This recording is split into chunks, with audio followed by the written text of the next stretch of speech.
Buat utang Indonesia semakin membengkak. Lalu apa siasat dari pemerintah dalam mengelola utang? Kita akan berbincang dengan tenaga ahli utama kantor staf Presiden Edi Priyono, serta ekonom Universitas Indonesia Faisal Basri. Selamat malam Bapak, sehat selalu.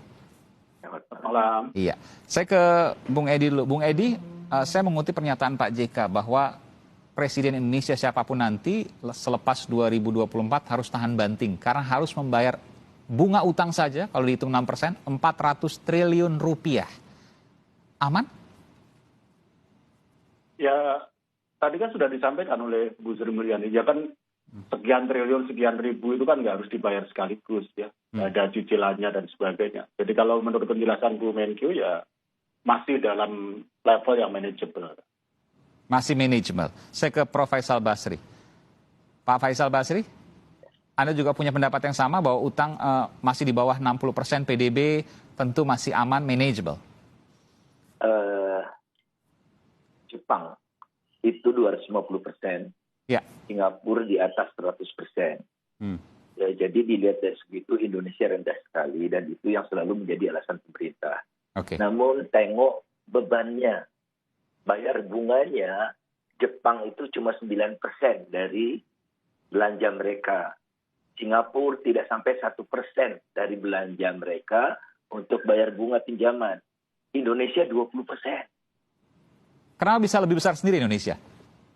Ya itu, jadi kan bebannya besar. Bukan dari jumlahnya saja kan. Bebannya besar karena bunganya tinggi. Ya.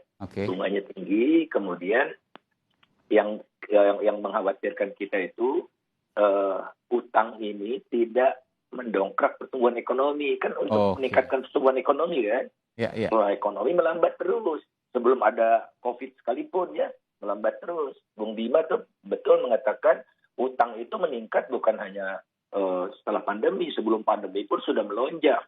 Isu utang ini kan sudah lama sebelum pandemi sekalipun dan satu tidak meningkatkan pertumbuhan ekonomi. Kemudian kedua utang itu digunakan lebih banyak untuk bayar bunga.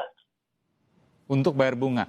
Sebentar, saya harus buka dulu. Tadi Anda katakan di Singapura, dia 100% rasionya dengan PDB, di Jepang bahkan lebih tinggi lagi, 150%. 250%, luar biasa itu ya. Kita hanya 40% PDB. Ya. Pertanyaannya adalah mereka bayar bunganya lebih sedikit. Mereka dapat pinjam atau mereka meminjamkannya dengan bunga yang lebih kecil atau memang jumlah mereka karena lebih kecil dari pokok pinjamannya. Yang mana ini? Karena bunga di Jepang itu 0, di Singapura juga 1, sementara di kita tinggi. Di Indonesia bisa 8%. Iya. Belakangan ini memang 5. Ini bicara soal misalnya SBN ya, surat berharga negara misalnya ya. Iya, betul. SBN. Sebagian besar kan utang kita, utang pemerintah kan surat berharga. Nah kemudian utang itu nggak jadi barang konkret karena apa? Kalau kita lihat peningkatan utang, kan itu untuk membiayai belanja pemerintah kan? Iya. Nah belanja pemerintah yang meningkat paling tinggi adalah bayar bunga. Jadi kita sudah gali lubang tutup lubang, bayar bunga pun tidak cukup kalau tidak berutang lagi. Kedua, belanja barang. Ketiga, belanja pegawai. Keempat, baru belanja modal yang Bung Bima katakan itu. Jadi, itu yang Anda katakan tidak membangkitkan pertumbuhan ekonomi. Ya, Mas. Baik, saya ke Pak Edi. Pak Edi, apa yang disampaikan oleh Pak Faisal Basri tadi mengatakan bahwa satu, utangnya bunganya kegedean bayarnya. Yang kedua, tidak membangkitkan atau tidak menumbuhkan pertumbuhan ekonomi. Tidak berpengaruh atau sedikit pengaruhnya. Komentar Anda. Ya kalau persoalan bunga itu kan kita harus kaitkan dengan inflasi ya. Kan kita itu kan menjual surat berharga negara kan juga dalam arti harus menarik investor kan. Ya, jadi tadi sudah dikatakan kan oleh Bang Faisal kan. Jadi misalkan bunga di Jepang 0, sekian. Nah inflasinya berapa kan gitu. Nah misalkan untuk Indonesia lah. Bunga, inflasi udah katakanlah 3%-an gitu ya. Ya nggak mungkin dikasih bunga katakanlah 3% untuk SBN, orang nggak ada yang mau. gitu ya. Jadi itu ada hal-hal yang terkait dengan, kalau boleh saya telah, suku bunga yang saya bandingkan ada real interest rate, Mas Edi. ya, Jadi bunga nominal sudah dikurangi dengan inflasi, Indonesia paling tinggi. ya, ya. Nah, tapi intinya begini ya, intinya adalah bahwa bunga untuk SBN itu kan pasar ya. Jadi kita harus cukup kompetitif untuk menarik investor untuk mau membeli SBN kita, gitu. Nah, kemudian mengenai yang tadi disampaikan oleh Bang Faisal ya, penggunaan utang untuk pegawai dan saya kira itu bukan utang kali Bang Faisal ya, itu penggunaan anggaran ya, belanja secara keseluruhannya. Di dalamnya ada utang, begitu kan? Ya, Bung Faisal? Begini, kan utang karena belanja meningkat lebih cepat dari pendapatan. Nah, belanjanya itu saya lihat, belanja apa sih yang meningkatnya paling cepat? Bayar bunga. Artinya utang itu sudah sangat membebani. Kedua, belanja barang. Ketiga, belanja pegawai. Baru keempat, belanja modal seperti infrastruktur itu. Jadi, tapi itu kan makanya nggak jadi apa-apa. Ya, sorry Bang Faisal. Tapi itu kan artinya belanja negara kan, bukan spesifik utang kan? Belanja pemerintah pusat. Ya, setuju. Ya, artinya itu bukan utang menurut Bung Edi, Bung Faisal. Bukan begitu. Itu adalah keseluruhan belanja pemerintah pusat. Belum tentu dari utang, begitu Anda mengatakan ya. Belum tentu dari utang. Bukan spesifik utang digunakan untuk belanja pegawai dan sebagainya tadi. Iya, artinya bercampur juga dengan pajak dan lain sebagainya, Bung Faisal. Sangat benar. Jadi ya kembali, kan sekali lagi supaya clear, utang ini karena belanja meningkat lebih cepat dari pendapatan. Betul. Nah, yang belanja lebih cepat, paling cepat itu, yang seperti saya katakan tadi. Ya, yang tidak produktif, saya harus katakan itu. Betul ya, Bung Faisal? Ya, tidak produktif. Iya, oke, baik. Itu yang kemudian catatan. Tapi begini, saya bertanya ke Anda, saya juga harus fair juga begini.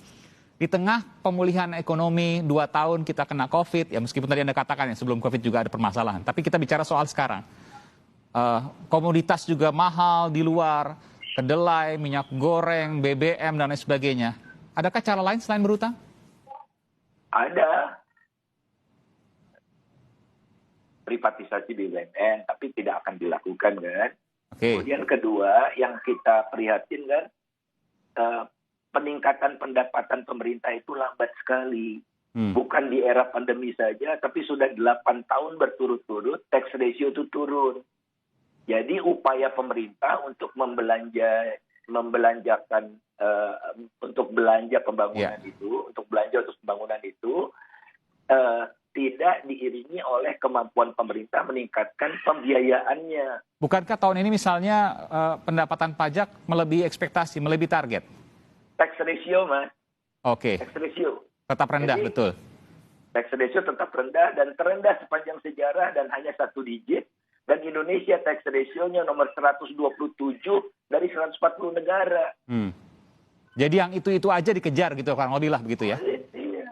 Oke. Karena ekonomi kita penciptaan nilai tambahnya rendah, karena masih banyak didominasi oleh sektor ekstraktif. Keruk jual, tebang jual, petik jual. Ya, jadi kalau solusi dari Anda, Bung Faisal, satu, bagaimana caranya untuk menghindari berutang atau minimal meminimalisir utang?